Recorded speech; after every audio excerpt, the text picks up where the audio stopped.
welcome to this week's episode of the Inclusive Networker podcast. And I am your host, Dr. Ramona. Who am I calling in today? It is Estela Barraza. I am so excited to bring Estela to you all today. So let me tell you a little bit about her. Estela Barraza is an esteemed speaker and a trusted advisor to healthcare, service, and educational organizations. With a career spanning over a decade in the exercise, health, and well-being industry, Estela is committed to reaching a broader audience with her compelling narrative, empowering them to make informed, healthy choices daily and experience better well-being. So, Estela, welcome to the Inclusive Networker podcast. How are you today?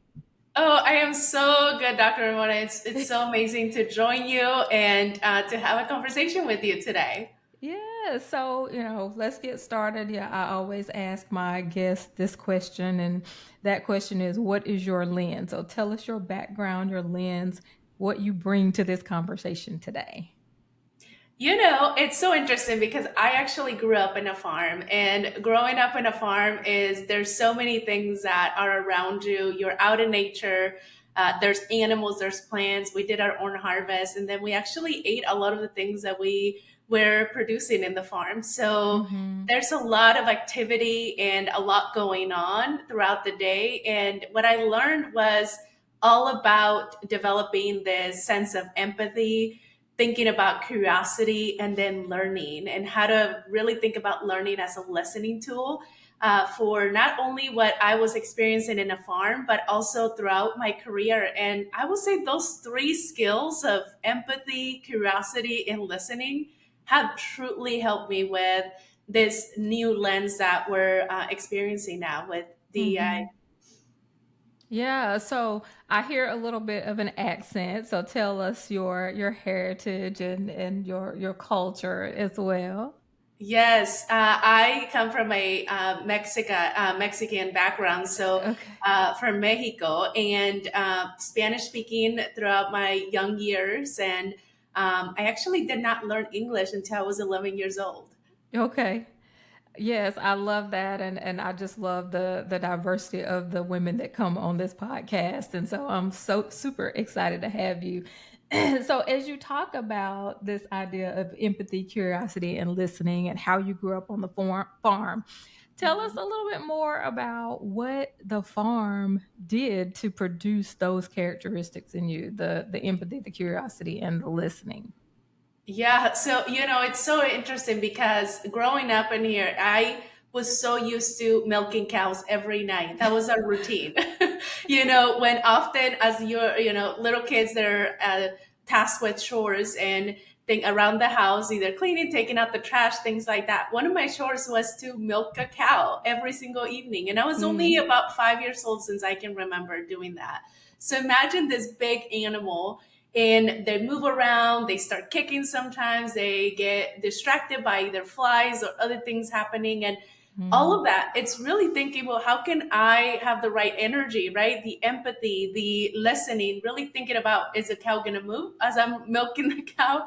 And really from that perspective, it allowed me to think of, how do I take that to either my career and my schooling, and now helping my clients from the empathy, the listening, and also the curiosity. I would say the curiosity really came from growing up in a farm and thinking, we harvested a lot of vegetables, and one of them Mm-hmm. was corn.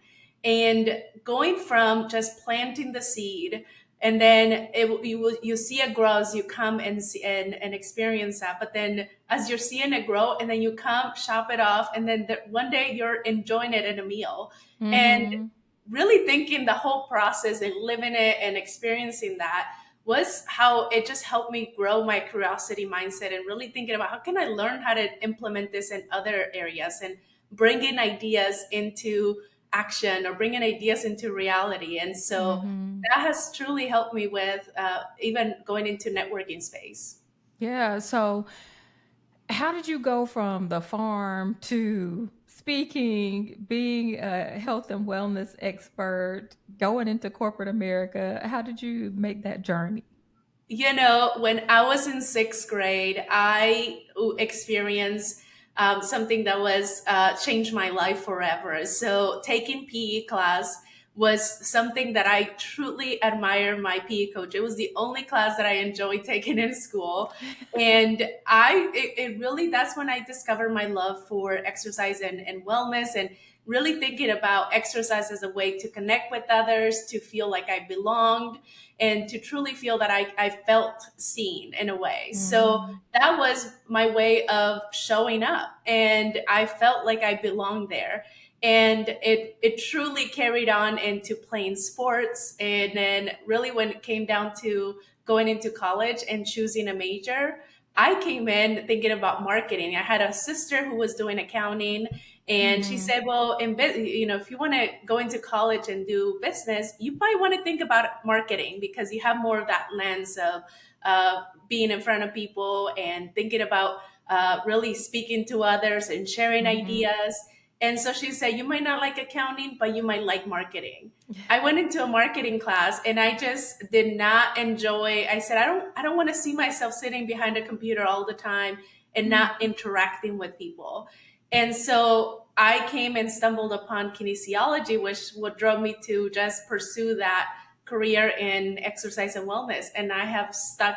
And that's when I connected the dots. And I said, when I was in sixth grade, my only class that I enjoyed was PE. So that Mm-hmm. carried me on, and I'm still loving it now.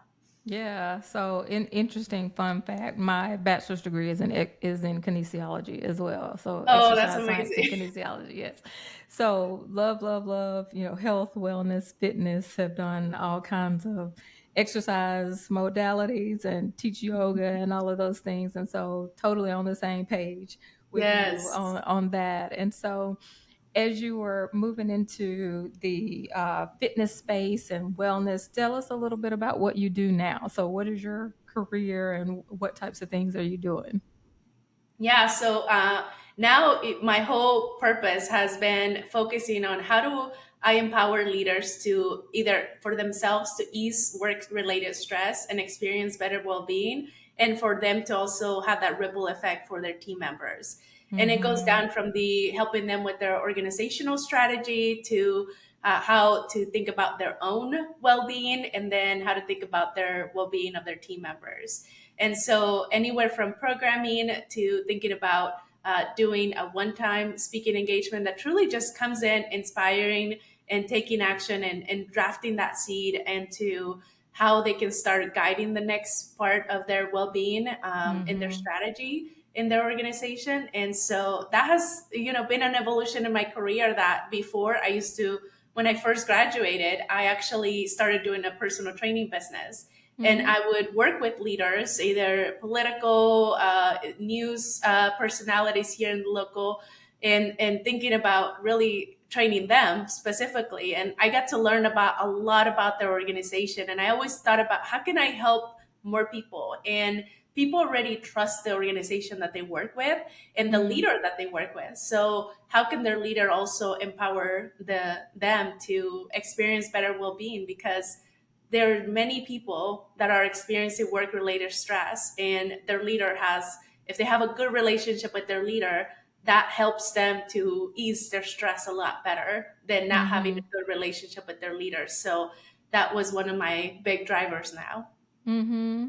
So, even taking that a little bit further, when you're talking about the stress and we're talking about health and wellness, I know that you move that into helping with the Hispanic population in a network marketing company that you were in Mhm. previously. And so, um, with that population, you help to with gut health, right? With Yes. that Hispanic population. So tell us a little bit about how you moved into helping the Hispanic population specifically, because I know we talk about lots of different cultures and groups, but I'm really excited that we can talk about the Hispanic population today. Yes, so I am Hispanic, Yeah. and really thinking a lot of times I get asked, how are you vegan? How are you plant based? How are you gluten free? And how have you just kept up with exercise and really being active and living this Mhm. lifestyle? And I became so engaged with a network marketing company here locally in Arizona, and really thinking from like the consulting standpoint, because I just love their products. And I think many Mhm. of us, or many of you that are listening right now, you fall in love with this company because of the products, Mhm. and really implement it into your lifestyle and how that has shifted your health, or your experience with whatever area that company focuses on. And in particular, with another company that I joined more in the corporate space, it was more coming in and supporting them in how they can launch these products that are health related. Because of my health background, thinking Mhm. about how we promote that, and really sharing with the Hispanic population. So it was a new market, and thinking about how to implement the what I mentioned in the beginning, the empathy, the curiosity, the Mhm. listening truly came into play when I was interacting with the associates, and as we call them, and really thinking about how are they ambassadors into the product that they already love, but how do we Mhm. help them promote it or share it with others? And it came Mhm. down to utilizing those three things from that perspective, but also the education. And a lot of times when we experience it, sometimes we don't know how to talk about it, but Mhm. I always say, you know what your story is, and you know how it has helped you, and that's all you have to share. And then utilize the tools that are given to you. So a lot came down to us helping them develop those tools as either a video, a worksheet, a PowerPoint presentation, or really helping them saying, here's how you can say three things about the product that can relate into how you have experienced it in the past. Yeah, I love that. And so, like you said, going back to the empathy, the curiosity, the listening. And so, listening to the individuals who are actually in that culture so that they find what it is that they enjoy about the product. And then they can relate to other people within their culture to help them to see the benefits as well. And so, give us some practical tips then based on how you help to that company to move that product into the Hispanic market. If we were wanting to do that, and we might not have the experience that you do, but when you think about moving things into different markets and into different cultures, what are the types of things that we need to be thinking about? What are the different types of things that we would possibly do when we're on a team and we have a lot of different cultures in that team and we're all selling the same product, but we've got to get it out and make and help make all of our cultures and the different individuals on our team successful. So what are some tips that you can give us for that? Yes, I will say the number one thing that you can think about, especially with the Hispanic market or any other culture, is building that trust. So, Mhm. building the trust starts with you knowing one person in that culture. And they might already trust you, they might already be following you, they might already be interacting with you in some kind of way. And they might already trust you because they are seeing what has this products or the type of lifestyle that you're living, and how that is just truly impactful for you. And they might already seen that, but they haven't truly shared that with you or communicated that with you. So Mhm. thinking about who is somebody that I already know in this culture, in this group, that can truly I trust and they trust me, and or that I can build more trust in before I introduce the product. And so when you introduce the product, they already are in love with you. So they Mhm. trust you to even say, hey, I'm going to try this product myself. And then they are the ones that become the ambassador for you to start Mhm. sharing it with other people. So now Mhm. the next thing I will say after trust is really thinking about the education. And I Mhm. always think about education as a way of, hey, we listen, we are empathetic, and we also share information. And Mhm. I always think education is our gateway to the next level. As we learn, as we know more, then we do better, right?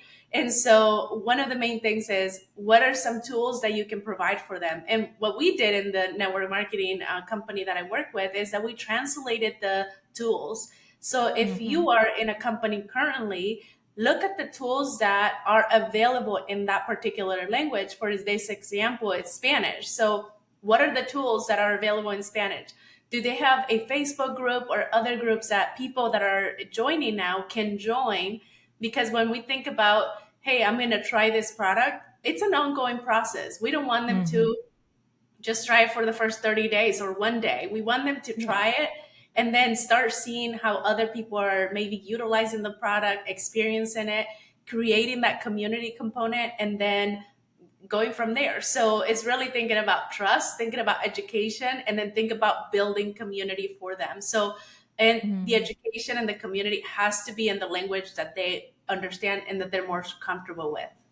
I love that. So trust, education, building community, right? That's how you become Yes, an inclusive networker, right? Because you're helping to absolutely. build the community. And so I know a lot of times people are saying, well, okay, I have this one person, but I'm not as familiar with the community. How do we make sure that we're really familiar with communities that we might not be a part of? And it doesn't look like we're being inauthentic, like we're just trying to grow our business. And that's why we're having this relationship with this individual. Yes. You know, as being an inclusive network, as many of your listeners are probably already are, is really, and how do they spread that? When you asking that questions, is really thinking, doing one single thing. So you have that one friend, the one person that trusts you already. And one of the best ways is join them.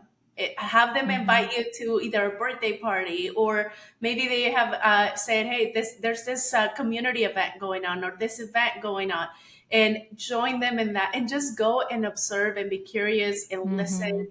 and almost participating just by being there and having your ears, your eyes, everything open to seeing what can I learn from this community, instead of coming in and truly doing all the teaching and educating in the Hmm. beginning. So I talked about trust first and really thinking from that perspective. So when you go, it's just show up and really be embedded into the space that you're in. So Hmm. just get invited to something that is already happening.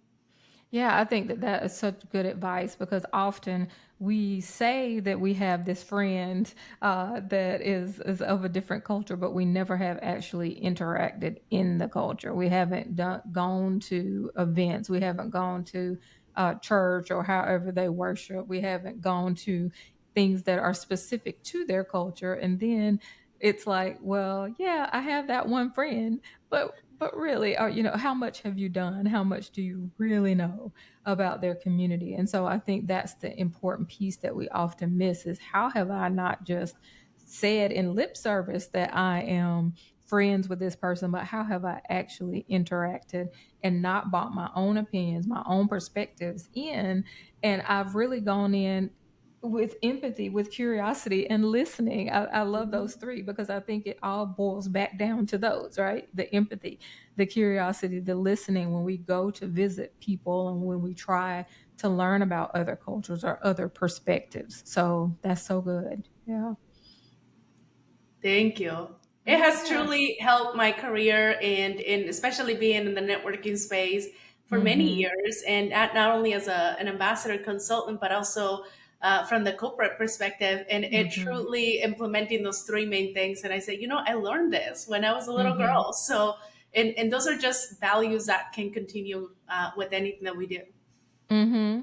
And so, yeah, as I'm thinking through these three terms, I want to really level set for the audience to think about not only what are the terms, but what do they really mean to you? Because we've talked about them a lot. So when you think about the term empathy, what does that mean really in action, right? Not just Yes. in word, but what does it mean when you're being empathetic? What does it mean when you're being curious? And how are you actually listening so that we don't just have the terms, but we're actually able to take those action steps? So give us some things that we can really start to do to truly be authentically empathetic and curious and to listen. Yes, and those are things that we do every single day when we start thinking Mhm. about how can I just be better, right? And thinking of what are my values, and I start embracing those every single day. So being empathetic is truly about embracing. How am I Mhm. embracing somebody else's point of view before I implement my own, before I put in Mm. my own into what they're sharing. So That's somebody good. in a meeting, somebody can when you're sharing a product, they can start sharing a lot about why they may love it, why they might not, why they want to be interested in the product, why they might not. And instead of giving them your own perspective, you just listen to them. You become Mm. empathetic and you ask questions. So a lot of Mhm. times I always say, begin to ask questions. And that's going back into the curiosity now and thinking about how can I really think about learning and being curious and continue to ask questions so that I can Mhm. just learn a little bit more about this person. So thinking about from their perspective instead of just my own. And Mhm. then when I think about listening, listening goes beyond just being in front of somebody and listening to their perspective. A lot of times is really learning about the culture, learning about the product. How can I present this product in a way that will resonate with the person that I'm introducing it to? What are their goals? What are their aiming? What are their aspirations? What are their values? And Mhm. so when I present this product, it becomes more of a benefit for them and not so much that has been a benefit for me. And so Mhm. thinking about them and thinking, how can I approach each situation in a way that is almost personalized, but Mhm. we're still utilizing the same three values when we're approaching each of them. So good, so good.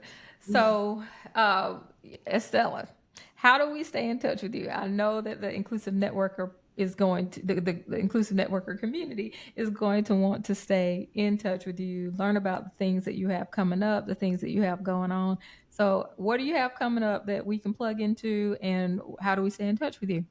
Yes. So I am all about sharing tips and education and different perspectives on how people in general and all of you that are listening, how you can truly ease the work related stress. And it can be Mm-hmm. from your entrepreneur journey. We all experience, we're experiencing a huge amount of burnout right now in whatever area, right? So thinking about Mm-hmm. how it can ease your stress and experience better well being by doing one thing every single day that can help you with that. And you can see all those videos and all everything that I share on my LinkedIn, which is at Estela Barraza, and you can find everything else that I'm doing there. Awesome. Well, we will definitely stay in touch with you. And thank you for being a guest on the Inclusive Networker podcast. And thank you all for listening to this episode of the Inclusive Networker podcast. Thanks again to our guest, Estela Barraza. We are so excited to have had you on the show, Estela. You can find her information in the show notes, and we will see you on the next episode of the Inclusive Networker podcast. Bye.